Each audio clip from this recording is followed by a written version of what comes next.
सखर जो शहर ठिकराठो अजरक ऐं टोपी जे रंगनि ऐं तजलनि सां जरकी पियो। सिंध टीवी नेटवर्क जे हिकु सिंध हिकु सकाफ़त सिंधी सकाफ़त ॾियारो जे सिलसिले में Sindh TV news Sukkur bureau उत्तर सिंध जे पकियुनि सिरनि ऐं ठिकरनि जा थांव ठाहिण जे मर्कज़ ठिकराठो शहर जे अलहमद पब्लिक स्कूल में सकाफ़ती तक़रीब कोठाई। तक़रीब जी कंपेयरिंग जा फर्ज़ स्कूल जे उस्ताद असगर समोसर अंजाम ॾिना। तक़रीब मुक़ाबले में 20 खां वधीक शागिर्दनि हिसो वरितो, जिन मां फरमान अली मोहतम पहिरीं, कौसर मंगी ॿी ऐं जमालदीन टीं पोज़ीशन हासिल कई।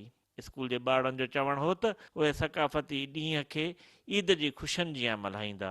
असां वो सुठी तरह सां मल्हाईंदासीं ऐं असांखे ॾाढी ख़ुशी थिए पई। तमामु जोश जज़्बे सां मल्हाईंदासीं। सिंधी कपिड़ा पाईंदासीं, अजरक टोपी पाए करे असां ख़ुशी कंदासीं। तमामु शुक्रगुज़ार आहे असां सिंध टीवी जा जंहिं असांखे अहिड़े नंढड़े शहर में प्रोग्राम ॾिनो आहे। असांखे ॾाढी ख़ुशी थी आहे ऐं सकाफ़ती ॾींहं ते असीं नवां कपिड़ा पाईंदासीं, अजरक टोपी ऐं पटको पाईंदासीं। गॾिजी करे ही सकाफ़ती ॾियारा मल्हाईंदा रहंदासीं, छाकाणि त असीं अमूल परस्त माण्हू आहियूं। जेको माशाल्लाह अहिड़ा मंडल मां चाहे अची ॿाहिराड़ी में वहण वस्तनि में सिंधी अजरक टोपी कल्चर पटके खे कवरेज ॾिए थी। झूने सुघड़ साकी करीम बख्श मंगणहार सुघड़ाइप जा ॿोल ॿुधाए वाह वाह कराए छॾी। स्कूली शागिर्दनि थिएटर ऐं टेबलो पेश करे तक़रीब में रंग भरिया। घट का घट 5 कलाक लगी वेंदे।